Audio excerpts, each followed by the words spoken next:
ఈ మిద్దె తోటలలో మనకి ఇష్టమైనటువంటి కూరగాయలను ఎక్కువగా సాగు చేసుకోవచ్చు.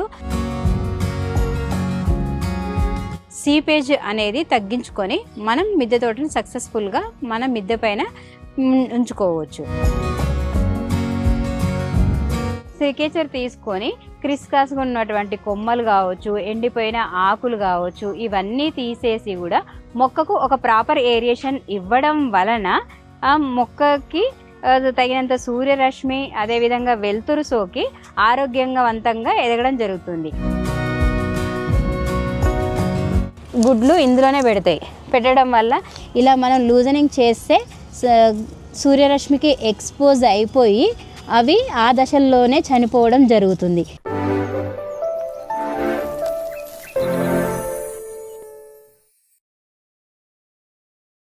మామూలుగా తీగ బచ్చలి లేదా చెట్టు బచ్చలి, ముదురు బచ్చలి మనం పేర్లు వింటూ ఉంటాము. కానీ ఎర్ర బచ్చలి మాత్రం తక్కువగా అరుదుగా నోటీస్ చేస్తుంటాం. ఇప్పుడు మీరు గమనించినట్లయితే దీని కాండం మొత్తం ఎర్రగా ఉండి ఈవెన్ ఆకులు కూడా చూడండి ఎంత మందంగా ఉన్నాయో. ఇది రెడ్ బచ్చలి. దీంట్లో ఇది ఈజీగా కూడా మనం మెయింటైన్ చేసుకోవచ్చు. ఈ విధంగా తీగ పాకించడం వల్ల మనకి దీని ఆకుకూరగా యూజ్ చేయడం వల్ల దీంట్లో ఎక్స్పెషల్లీ పిగ్మెంట్స్, కలర్ పిగ్మెంట్స్, యాంథోక్సిన్స్ ఎక్కువగా ఉండడం వల్ల మన బాడీకి కావాల్సినటువంటి యాంటీబయాటిక్స్ని తయారు చేసుకోవడానికి కొంతవరకు హెల్ప్ చేస్తుంటుందండి. కొందరు బీట్రూట్ తినరు కదా, వాళ్ళకి ఇది మంచిగా కూడా హెల్ప్ చేస్తుంది. ఎందుకంటే బీట్రూట్లోంచి కొంచెం స్మెల్ రావడం వల్ల దాన్ని తినడానికి ఎవరు ఇష్టపడరు. కానీ ఈ బచ్చల కూరను ఒక 5-6 ఆకులు పప్పులో వేసుకొని తిన్నట్లయితే మనకి కే విటమిన్ అనేది సమృద్ధిగా అందుతుంది. ఈజీ కూడా మనం పెంచుకోవచ్చు ఎర్రబచ్చలి. మరొక ముఖ్యమైనది ఏంటంటే నీటి యాజమాన్యము.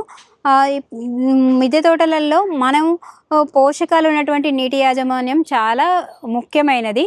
ఏ విధంగా అంటే మన కిచెన్లో బియ్యం కడిగిన నీళ్ళు ఉండొచ్చు, లేదా పప్పు కడిగిన నీళ్ళు ఉండొచ్చు. ఇంకా అది కాకుండా చౌహాన్ క్యూబ్ మెథడ్లో అంటే కిచెన్ వేస్ట్లో మనము పీల్స్, ఏవైతే కూరగాయల పీల్స్ ఉంటాయో, అదేవిధంగా పండ్ల తొక్కలు ఉంటాయో అవన్నిటిని కూడా ఓవర్ నైట్ సోక్ చేసి లేదా పర్మెంటేషన్ చేస్తేనేమో మనకి లిక్విడ్ ఫర్టిలైజర్స్ అవుతాయి. అంత ఓపిక లేనట్లయితే ఓవర్ నైట్ సోక్ చేసి ఆ నీళ్ళను కూడా మనము మన మిద్దె తోటలోని మొక్కలకి యూజ్ చేసుకోవచ్చు. కాకపోతే ఈ మొక్కలకి మనం నీరు ఇచ్చే టైం చాలా చాలా ఇంపార్టెంట్. జనరల్గా ఏం చేస్తుంటారు అందరూ కూడా వాళ్ళ దైనందిన జీవితం అయిపోయిన తర్వాత సాయంత్రం వచ్చి నీళ్ళు ఇవ్వడం జరుగుతుంది. కానీ మిద్దె తోటలలో ఎప్పుడు కూడా సాయంత్రం అనేది మొక్కలకు నీళ్ళు ఇవ్వకూడదు. ఇలా ఇవ్వడం వల్ల పెస్ట్ డిసీజెస్ అనేటివి ఎక్కువగా వస్తుంటాయి. మరి ఎప్పుడు ఇవ్వాలి మేడం? సాయంత్రం ఇవ్వకూడదు అంటే మీరు మార్నింగ్ టైంలోనే అంటే 6 నుంచి 10 గంటల లోపు టర్గర్ ప్రెజర్ అనేది మొక్కలలో జరుగుతుంది. దీనివల్ల ఆ ఇచ్చిన నీటిని మొక్క యూజ్ చేసుకొని కిరణజన్య సంయోగ క్రియకు ఉపయోగించుకొని మొక్క హెల్తీగా పెరగడానికి ఉపయోగపడుతుంది. కాబట్టి మీరు ఉదయం మాత్రమే నీరు ఇచ్చే విధంగా చూసుకోవాలి. అదేవిధంగా ఏవైనా పోషకాలు ఇవ్వాలి అనుకుంటే లిక్విడ్ ఫర్టిలైజర్స్ కావచ్చు, లేకుంటే వర్మీ కంపోస్ట్ కావచ్చు, ఇలాంటివి కూడా మనం పొద్దున మాత్రమే ఇచ్చినట్లయితే అది మొక్కకి అందుబాటులో ఉండి మొక్క ఆరోగ్యంగా పెరగడానికి ఉపయోగపడుతుంది. ఇప్పుడు మనం ఇంట్లో ఉన్నటువంటి వేస్ట్ వాటర్ని కూడా పొద్దున్నే యూజ్ చేసుకోవడం వల్ల కొంతవరకు వాటర్ స్కార్సిటీని తగ్గించిన వాళ్ళం అవుతాము. కాకపోతే ఎలనినో పరిస్థితుల వల్ల ఎక్కువ టెంపరేచర్స్ ఉంటున్నాయి కాబట్టి ఫ్రీక్వెంట్ అనేది అంటే ఇంతకుముందుకు మనం వారానికి 1 సారో 2 సార్లో ఇస్తే ఇప్పుడు 3 సార్లు ఇవ్వడం జరుగుతుంది. అన్నిటికంటే చాలా ఈజీ అయిన పరీక్ష ఏంటంటే మీరు ఒక్కసారి గ్రో బ్యాగులలో కానీ కంటైనర్లో కానీ మట్టిని తీసుకొని ఇలా ఫామ్ చేసినప్పుడు ముద్ద గనక ఏర్పడినట్లయితే మనము ఆ కుండీలలో కానీ కంటైనర్లలో కానీ నీరును ఇవ్వాల్సిన అవసరం లేదు. ఎప్పుడైతే ఇలా పొడి పొడిగా అంటే తీస్తూనే పొడి పొడిగా పోయినట్లయితే అప్పుడు మనం తగినంత నీటిని ఇచ్చుకోవాలి. మిద్దె తోటలలో నీటికి యాజమాన్యం చాలా చాలా ఇంపార్టెంట్. ఎందుకంటే నీరు ఎక్కువగా ఇచ్చినట్లయితే కూడా సకింగ్ పెస్ట్ అనేది ఎక్కువ రావడం జరుగుతుంది. మళ్ళీ ఆ సకింగ్ పెస్ట్ ఒక్కసారి వచ్చిందనుకోండి దాని యొక్క ప్రభావము ఉంటుంది. ఈల్డ్ తగ్గిపోవడము, అదేవిధంగా పూత రాలిపోవడము ఇలా జరుగుతుంది. కాబట్టి ఎప్పుడు కూడా మనం తగినంత జాగ్రత్తలు తీసుకుంటూ నీటి యాజమాన్యం అదేవిధంగా పోషక యాజమాన్యం కూడా చేపట్టాలి. ఈ రెండు ఒకదానితో ఒకటి చేపట్టలేనట్టయితే మనకి కావలసినటువంటి కూరగాయలన్నీ కూడా మనకు సాధ్యమైనంత వరకు ఎక్కువగా అంటే కిలో వచ్చే దగ్గర 2 కిలోలు 2 కిలోలన్నర అలా పరిమాణంలో మనకి అందుబాటులో ఉండడం జరుగుతుంది. ఈ మధ్యకాలంలో అందరూ చేస్తున్న మరొక వినూతనమైన ప్రయత్నం ఏంటంటే మిద్దె తోటలలో పసుపు పంటను వేసుకోవడం. ఎందుకంటే సంవత్సరం పాటు కూడా పసుపు అందరూ వాడుతూనే ఉంటారు. బయట ఎలాంటి పసుపు అవైలబుల్ అవుతుందో దొరికినా కూడా అందులో కెమికల్స్ ఎంత పర్సెంటేజ్ ఉన్నాయో అని అయోమయంలో కూడా ప్రతి ఒక్క మిద్దె తోటదారుడు తనకున్నటువంటి కాస్త పరిమాణంలో కూడా ఈ పసుపు పంటను సాగు చేయడం జరుగుతుంది. అదేవిధంగా ఈ పసుపు ఒక్కటే కాదండి, చామగడ్డ, తర్వాత అల్లము, ఇంకా చీరగడ దుంప ఇలాంటి అన్నిటినీ కూడా వేసుకుంటూ ఉండడం జరుగుతుంది. కాకపోతే మనకి పసుపు అల్లము అనేది 9 నెలల పంట కాబట్టి జూన్ చివరి నుంచి జూలై మొదటి వారం లోపుగా మనం విత్తుకోవచ్చు. ఆల్రెడీ మీకు ఎక్కడైనా పచ్చి పసుపు ఉంటే అది స్ప్రౌటింగ్ దశలోనే ఉంటుంది.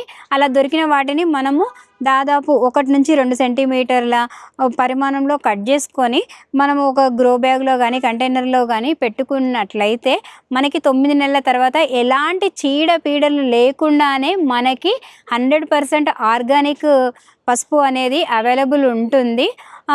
ఈ పసుపే కాకుండా మనకు అల్లం కూడా అంతే. దైనందిన జీవితంలో అల్లం ఉపయోగించిన వారు ఉండరంటే అతిశయోక్తి లేదు. ఇది కూడా 9 నెలల పంట. సో ఈ రెండింటిని మనం ఇప్పుడే ప్లాన్ చేసుకున్నట్లయితే మంచి ఆరోగ్యకరమైనటువంటి కెమికల్స్ లేనటువంటి 100% ఆర్గానిక్ పొందవచ్చు. ఇంకా మరొక దుంప జాతికి వచ్చినట్లయితే చామగడ్డ కూడా మన ప్రతి 3 నెలలకు ఒక్కసారి కోత రావడం జరుగుతుంది. ఎప్పుడైతే మనకి చామగడ్డ ఫామ్ అవుతుందో అది సింబాలిక్గా చూపిస్తుంది, నేను రెడీ అయ్యాను, నన్ను హార్వెస్ట్ చేయండి అని. దీంతో చామగడ్డలో 2 రకాలు ఉన్నాయి. ఒకటి ఆకుకూరగా యూజ్ చేసుకోవచ్చు. ఎవరైతే కిడ్నీలో రాళ్ళు ఉంటాయో వాళ్ళకి ఈ ఆకుకూర మంచి వరం అనే చెప్పొచ్చు. రెండోది చామగడ్డ కూడా మంచి ఆర్గానిక్ ఫుడ్ 100%. ఇంకా మిగతా రాడిషు, క్యారెట్ వీటిని కూడా మనం కొంతవరకు వేసుకోవచ్చు. క్యారెట్లో మాత్రం దుంప అనేది ఊరదు, రాడిష్ మాత్రం మనకు తొందరగా వస్తుంది. సో ఎవరైనా మేము దుంపలు వేసుకుంటాము అనుకుంటే మనకు రాడిష్ మంచి ఆప్షను, క్యారెట్ జోలికి మాత్రం వెళ్ళకూడదండి. ఈ విధంగా మనకి రబీ సీజన్లో వచ్చే క్రాప్స్ అయినటువంటి ఉల్లి, వెల్లుల్లి అప్పుడే నాటుకోవాలి. ఎవరు కూడా పొరపాటున ఈ ముందస్తుగా ప్లాన్ చేసుకోవద్దు. మరొక ఈ ఎలనీనో పరిస్థితులలో మంచి ఆప్షన్ ఏంటంటే చెట్టు చిక్కుడు లేదా బుష్ చిక్కుడు. ఈ 2 కూడా మనకి మంచి ఆప్షనే. ఈ చిక్కుడు కూడా కొంతవరకు టెంపరేచర్స్ని తట్టుకొని చిక్కుడుగాయని ఇవ్వడం జరుగుతూ ఉంటుంది. అంతేగాని కొద్దిగా ఉష్ణోగ్రతలు తట్టుకొని రకాలైనటువంటి వాటి జోలికి దయచేసి వెళ్ళకూడదు. మనకున్నటువంటి టైంని అదేవిధంగా వనరులన్నీ వేస్ట్ చేయకుండా మంచి ఆకుకూరలు, కాయగూరలు పండించుకోండి. ఇంకా 3వ విషయం ఏంటంటే పండ్ల మొక్కలు. మనకు ఉన్నటువంటి అన్ని రకాలైనటువంటి పండ్ల మొక్కలు ఈ టెంపరేచర్స్ని సాధ్యమైనంత వరకు తట్టుకుంటాయి. మనకి అన్నిట్లో ఏంటంటే ట్రాపికల్ కింగ్ ఏంటంటే మ్యాంగో, అదే సబ్ ట్రాపికల్ ఫ్రూట్ క్రాప్ ఏంటంటే జామ. ఈ జామ మనకి దాదాపు 2 సార్లు క్రాపు ఇచ్చి మనం ఇలాంటి జాగ్రత్తలు వహించినట్లయితే మిద్దె తోటలో చూడండి, ప్రతి ఒక్క మిద్దె తోటదారుడు ఎప్పుడు వెళ్ళినా కూడా జామ చెట్లు లో కాయలు కనిపిస్తూనే ఉంటాయి. సో మనం ఈ జామను రెగ్యులర్గా కూడా పండించుకుంటూ పెంచుకోవచ్చు. వీటితో పాటు ఫిగ్గు కూడా మనకు ఒక వరదాయిని. ఫిగ్గులో ఉన్నటువంటి మంచి గుణం ఏంటంటే ప్రతి ఆకు దగ్గర మనకు అంజీర్ వస్తుంది.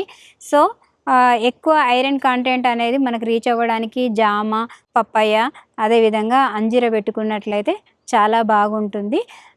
ఇంకా తట్టుకునేటివి సపోటా ఇవన్నీ ఉన్నాయి. కానీ ఎవరైతే తక్కువ ప్లేస్ ఉండి కూడా మేము పండ్ల మొక్కలు పెట్టుకోవాలి అనుకుంటారో వాళ్ళకి ఇవి చాలా మంచి ఆప్షన్. తెలుగు వన్